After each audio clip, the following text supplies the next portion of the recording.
सज्जनता, सरलता और विद्वता की प्रतिमूर्ति माननीय, नमस्कार आदरणीय। एक प्रचलित कथा के विषय में आज बात करेंगे। आपने हो सकता है सुनी भी हो।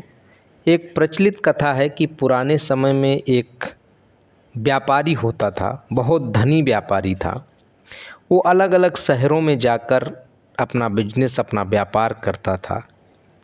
एक शहर से दूसरे शहर जाने के लिए कई बार उसे पानी के रास्ते, पानी के नाव के रास्ते जाना पड़ता था। वो नाव का प्रयोग करता था, लेकिन उसमें एक कमी थी कि उसको तैरना नहीं आता था।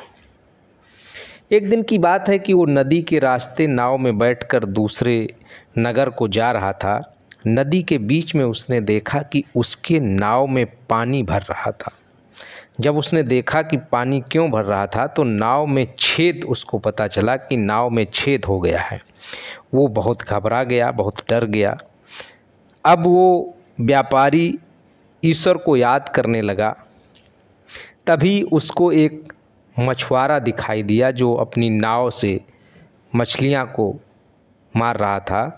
तो उसने उस मछुआरे को आवाज़ दी। मछुआरे की आवाज़ को सुनकर, मछुआरे ने सेठ की आवाज़ को सुनकर कहा, क्या हो गया?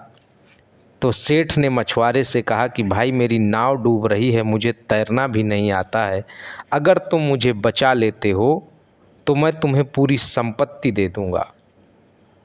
मछुआरे ने उसे अपनी नाव में बैठा लिया। कुछ ही देर में साहूकार की नाव पूरी तरह पानी से डूब गई। जिस नाव में वो बैठा था पहले, अब वो मछुआरे की नाव में आ गया था। जब उसने देखा कि नाव पूरी तरह से डूब गई है और मैं बच गया हूँ, तो उसने ईश्वर का धन्यवाद दिया और उस मछुआरे का धन्यवाद भी दिया।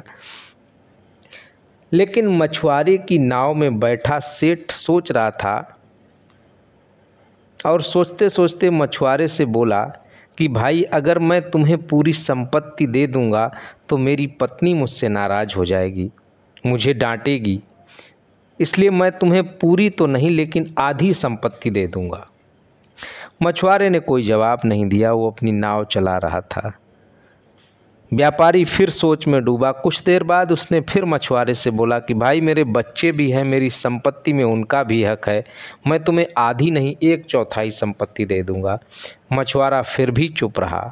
कुछ देर बाद नाव किनारे पर पहुंच गई। व्यापारी ने सोचा, इसने मेरी जान तो बचा ली, इसमें कोई बड़ा काम नहीं किया, ये तो इसका फ़र्ज़ था। मानवता के नाते इसे मेरी मदद करनी ही चाहिए थी, इसलिए इसने करी। ये तो इसका धर्म है। ऐसा सोचकर सेठ ने मछुआरे को 1 स्वर्ण मुद्रा दे दी। लेकिन मछुआरे ने ये भी लेने से मना कर दिया। सेठ ने वो मुद्रा भी अपने पास रख ली और वहाँ से चला गया। इस कहानी से एक सीख मिलती है कि हमारे मन में जब भी अच्छा काम करने का विचार आए तो हमें तुरंत कर देना चाहिए, वरना बाद में वो विचार बदल जाते हैं। ये जीवन अनमोल है और महत्वपूर्ण बात, ये जीवन सिर्फ एक है। Thank you.